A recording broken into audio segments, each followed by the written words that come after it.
जापानी जनशक्ति समेत प्रयोग गरेर बनाइएको नेपालको पहिलो यातायात सञ्जालको लामो ठुलो सुरुङमार्ग जुन नागढुङ्गा सुरुङमार्ग सुचारू हुँदैछ।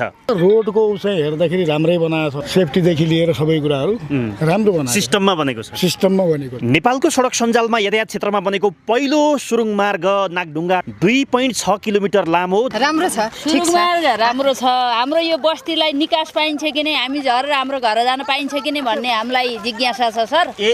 हामीलाई निकास दिए हुन्थ्यो यो टोललाई भन्ने मात्रै छ हाम्रो। बीचमा क्रस रोड छैन। यो सडक कस्तो लाग्यो? यो फ्लाइओभर राम्रो छ त। अब यो राम्रै होला भन्ने आशा गरिएको छ। सरकार पनि नयाँ छ। अब यो सरकारले थालनी गर्नुभन्दा पहिलेदेखि थालनी भएको काम हो। पहिलाका सरकारहरूले जसरी अहिले चाहिँ द्रुत गतिमा कामहरू, अब सबै कुरा त जादुको छेडी त कसैको पनि हातमा हुलाउनु हुँदैन। हजुर, अहिलेको सरकारले जुन स्पिडमा काम गर्न खोजेको छ त्यही स्पिडमा यो विगतको 35 वर्षमा काम गरे भए यस्तो रोड नेपालको पूर्व पश्चिम महाकालीसम्म पुग्थ्यो। उनीहरूले पर्दैन थियो। उनीहरूले नितान्त देश लुटेका हुन्। यो चाहिँ कन्फर्मै हो है, एकदमै क्लियर हो। नमस्कार, म कृष्ण कटेल। नागढुङ्गा सुरुङमार्ग सुचारू हुँदैछ। 2.6 किलोमिटर लामो यो सुरुङमार्ग, मुख्य मार्ग त्यति छ र आकस्मिक टनेल, क्रस टनेल सहित गरेर झन्डै 5.5 किलोमिटर लामो सुरुङमार्ग नेपालमा पहिलोचोटि बनेको छ। दर्शकवृन्द, यस सिस्टममा जानु पर्यो। अब यसलाई हेरेर पनि तिनीहरूलाई लाज लाग्नु पर्यो, सिधा कुरो। बाहिरको मान्छे आएर हाम्रो आफ्नो देशमा रोड बनाइदिए, त्यो पनि यो स्तरीयताको। उनीहरूको त डाडु बुन्ने आफ्नो हातमा थियो नि त। योभन्दा स्तरीय बनाउन सक्नुपर्ने होइन र? सडक बन्यो भने समयले दिएको, कुनै व्यक्तिले दिएको होइन। कुनै व्यक्ति टार्गेट मैले क्वेसन गरिनँ, तर अब देशलाई अझ राम्रो ट्र्याकमा चाहिँ लैजान सकिएला त, त्यो आशा देखिन्छ। अब नयाँले मात्रै भन्दा पनि नयाँ र पुराना दुइटै अनुभव पनि साथसाथै लिएर हिँड्दाखेरि अझै राम्रो हुन्छ। नयाँले मात्रै नि अब देखिहाल्नु भएको छ, कतिपय सांसदहरूलाई संसदको गरिमा के हो, संसद कस्तो हो भन्ने कुरा पनि थाहा छैन अहिलेका नयाँलाई। पुरानालाई पनि थाहा छैन। यहाँ हालमा नै थाहा छ पुरानो चोर्ने त बदमासी गरे सबैले, पुरानो नयाँ मिलाएर राम्रो नराम्रो मिलाएर समग्रमा कुनै प्रगति गर्नुला भन्ने चाहिँ गर्नुपर्छ। अब यही हो। नेपालको पहिलो चाहिँ यति ठुलो लामो सुरुङमार्ग बनेको छ होइन, एक हिसाबले त खुसी पनि होला नि तपाईँहरूको मनमा? एकदम खुसी छ, एकदम खुसी छ, रमाइलो छ हामीलाई होइन। ढिलै बन्यो तै पनि राम्रै बन्यो होला नि। एकदम सबै ठाउँ हेर्नुपर्छ सरकारले, सबै ठाउँ देशैभरि अलिकति विकास गर्नुपर्छ। भ्रष्टाचार गर्नु भएन हैन त? यति सुरुङमार्गले हाम्रो गर्लान् नि। तपाईँको छोरा भतिजा समानका आएका छन् मन्त्री पनि। झन् बढी बढ्छ सर, यो ख्याल गर्नु होला। भ्रष्टाचार झन् बढी बढ्छ। किन? हामीले हेरिरहेछौँ होइन, भ्रष्टाचार यो रोकिन्न होइन। यो झन् गरिब मारा सरकार जस्तो देखिएको छ। सरकारले अलिकति यसलाई कम गरेर सबैलाई हुने शासन ल्याउनु पर्छ, करमा नियन्त्रण गर्नु, भ्रष्टाचार मात्रै भन्ने कुरो होइन। सबैमा सजिलो तरिकाले, सहज तरिकाले हिँड्नुपर्छ क्या सरकार। भ्रष्टाचार गर्दैनौ, 1 रुपियाँ गर्न दिन्नौ, नाताबाद कृपाबाद सामान्य घरमा बालेको बिजुली यहाँ त कर लिन थालेछ सर। 50 युनिट भन्दा बढी त हाम्रो गइहाल्छ त। त्यस्तामा कर लिने हो। विश्वास छैन अहिलेको सरकारबाट? छैन सर, छँदै छैन। बालन सानीको सरकारबाट विश्वास छैन म्याडम? तपाई बोल्नुस् म्याडम, तपाईको मनले अर्कै भन्दै छ। हैन उयो एकैचोटी हात हाल्नु हुन्न, राम्रो तरिकाले हात हाल्दै जानुपर्छ, सरकार सफल हुन्छ। 35 वर्षदेखि एउटा टनेल बन्दा यत्रो समाचार बनाउनु परेको छ। 35 वर्षदेखि बनाएको भए त ठाउँ ठाउँमा बनाउँथे होला नि म्याडम, पुरानाले पनि। 5 वर्ष पुरानाले गराएको सुरुङमार्ग हो यो। हामीलाई बालन सरकारप्रति एकदम सपोर्ट छ, तर आफ्नो ठाउँमा व्यवस्थित तरिकाले जानु पर्यो क्या। हजुर, जानु पर्यो। एकैचोटि जम्मै ठाउँ हात हाल्ने, अनि आज उसलाई राखेको छ, भोलि उसलाई हटाएको छ, ऊ छैन। भ्रष्टाचार सबैको गर्नु पर्यो, उहाँहरूको पनि हेर्नु पर्यो, छानबिन सबैको गर्नु पर्यो, उहाँहरूको पनि हुनु पर्यो, छानबिन सबैको हैन।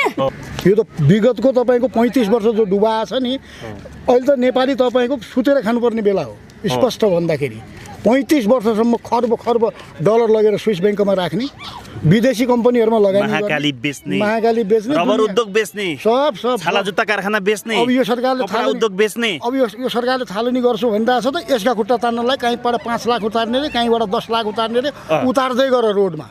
तिमीहरूले उतार्दै गर। यही जनताले चाहिँ राम्रोसँग लट्ठी लिएर यस्तो लखेट्ने हो नि, यो उनीहरूले बुझ्छन्। पहिलादेखि नै किन हुन सकेन त? किन हुन सकेन? यहाँ हाल्न पैसा कसरी हुन्छ?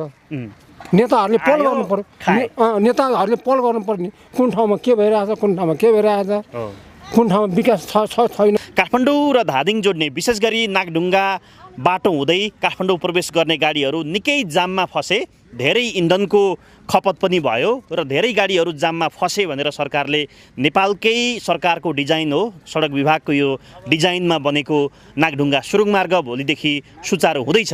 कोरोना लगायतका विभिन्न विघ्न बाधाको बीचमा अलिकति लामो समय भयो। 2076 सालमा तत्कालीन सरकारले शिलान्यास गर्यो। इच्छा खड्का कस्तो बनेको रहेछ नि राम्रो छ है?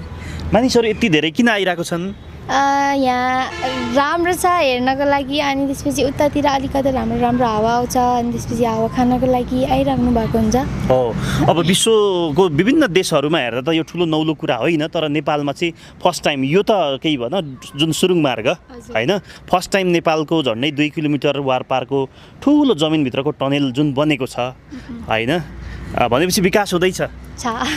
वर्तमान सरकार चिन्नुहुन्छ प्रधानमन्त्री अहिलेको?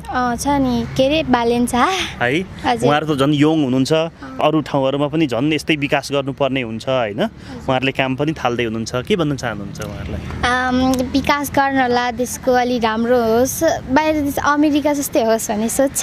अब हुन्छ कि हुँदैन, अब त्यो हुन्छ होला बिस्तारै। मेरो नाम तारा भट्ट। यो बलम्बुको फ्लाइओभर भयो होइन, अनि नेपालको पहिलो चाहिँ नागढुङ्गा सुरुङ मार्ग पनि छँदैछ, चालु हुँदैछ। कस्तो बनेको छ हजुर यतातिरको बाटो? अब सुरुङ मार्गको भित्र त जान पाइया पनि छैन, भोलिदेखि साइड जान पनि पाइएला हजुर। त पदयात्रीलाई छ कि छैन त्यो कुरा पनि अलिकति अनभिज्ञ भए होइन। हजुर अब गाडी चाहिँ सञ्चालन हुन लाग्छ। रोडको चाहिँ हेर्दाखेरि राम्रै बनाएको छ हजुरको। विवेक खड्का। हजुरको? मेरो सोचन थापा। तपाईँहरू स्थानीयवासी होइन हामी त। ओके, किन भेट लाग्दो रहेछ यहाँ? यहाँ चाहिँ यो रोडको लागि मान्छेहरू घुम्नको लागि आउनु हुँदो रहेछ। हजुर, कस्तो बनेको रहेछ त भाइ यहाँ? राम्रो रोड त राम्रो छ, गुणस्तरीय भन्नु पर्यो। अब यो नेपालको विकास चाहिँ राम्रो हुँदैछ। सुरेश श्रेष्ठ। कस्तो बन्यो? हजुर राम्रो बन्यो भन्न चाहिँ है। चहल पहल बाक्लै हुँदो रहेछ? बिहान बेलुका चलपट मर्निङ वाक इभिनिङ वाक जाने।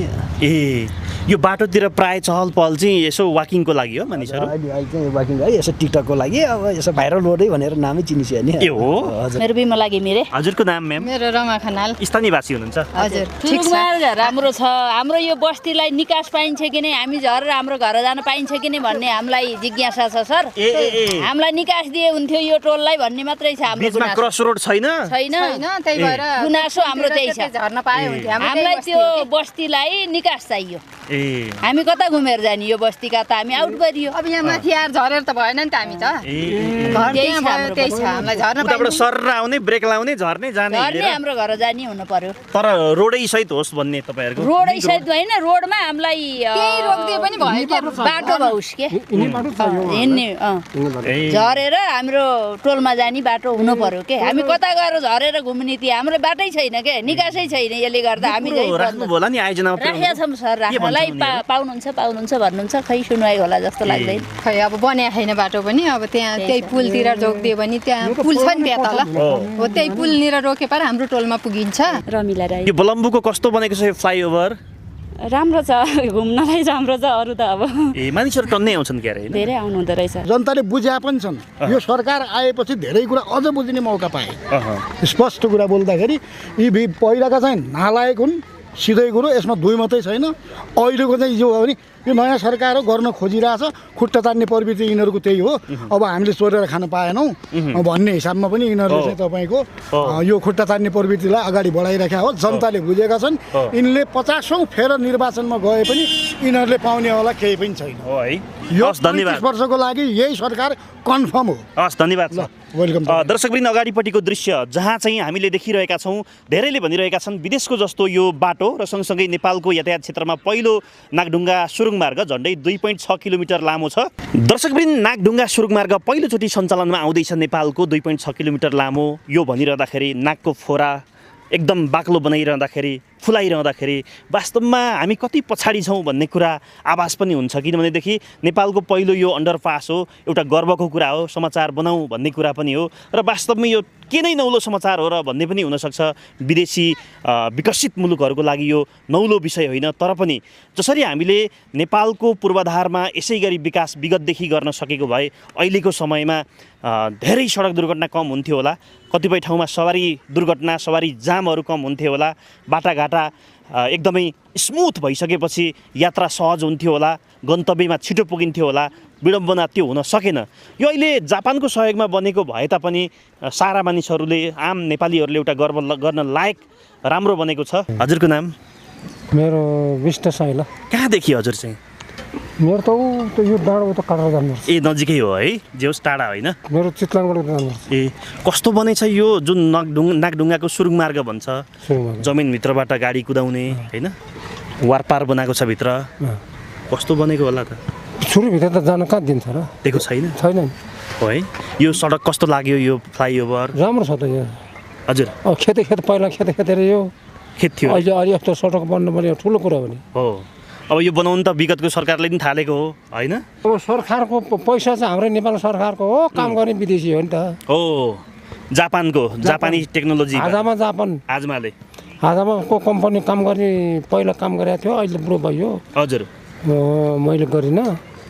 भनेपछि यो नेपालको सडक सञ्जालमा पहिलोचोटि नागढुङ्गा टनेल बनेको छ। तपाईँहरू खुसी हुनुहुन्छ? राम्रो छ? राम्रो छ नि। मेरो रत्नराज खडेल। कहाँदेखि हजुर तपाईँ? मेरो घर चाहिँ यहीँ छ। ए म पहिला गोर्खा। ए कस्तो बनेको छ यो सुरुङ मार्ग? अब नेपालको यो अब पहिलो नै त नभनौँ, अन्त पनि छन्, तैपनि यो सडक सञ्जालको ठुलो चाहिँ पहिलो। त्यसले गर्दाखेरि अब यो राम्रै होला भन्ने आशा गरिएछ। हजुर तपाईँहरू स्थानीय कतिको खुसी हुनुहुन्छ? स्थानीय अब खुसी नै छौँ। अब यो किन भन्दा सुरुङ मार्ग जुन बाटो आउँदा जसरी चाहिँ नि आउँदा जाम हुन्थ्यो तलबाट केही समयको लागि भनी, अब अहिले सट्ट चाहिँ 5-10 मिनटमा सट्ट काठमाडौँभित्र छिर्न पाउँदा छिटो जान्छु भनेर अन्डरग्राउन्डबाट आउन नि पाइयो, होइन म 1 रुपियाँ दिन्न भनेर माथिबाट आउन नि पाइयो। अब त्यो यतापट्टि केही गाडी यता चलेपछि उतापट्टि चाहिँ केही कम होला, हल्का होला, चल्दै गर्दाखेरि पनि अब यो राम्रै मान्नुपर्छ यसलाई। वास्तवमा चाहेको भए त, अथवा हुन त हामीसँग त्यत्रो पर्याप्त बजेट पनि थिएन होला, बजेट पनि कहिलेकाहीँ मिठो मसिनो खाए, कतिपयले गोजीमा पनि हाले, पहिलेदेखि बनाइदिएको भए त ठाउँ ठाउँमा हुन्थ्यो होला। यो सबै कुरा समयले दिने हो, विकास भन्ने कुरो समयले दिने हो। पहिले अब हिजो आजभन्दा 100 वर्ष 200 वर्ष अगाडि हामी जतिको त्यतिको अरू देशमा पनि थिएन भनेपछि अब बिस्तारै समयले दिने हो विकास, कुनै व्यक्तिले दिने होइन।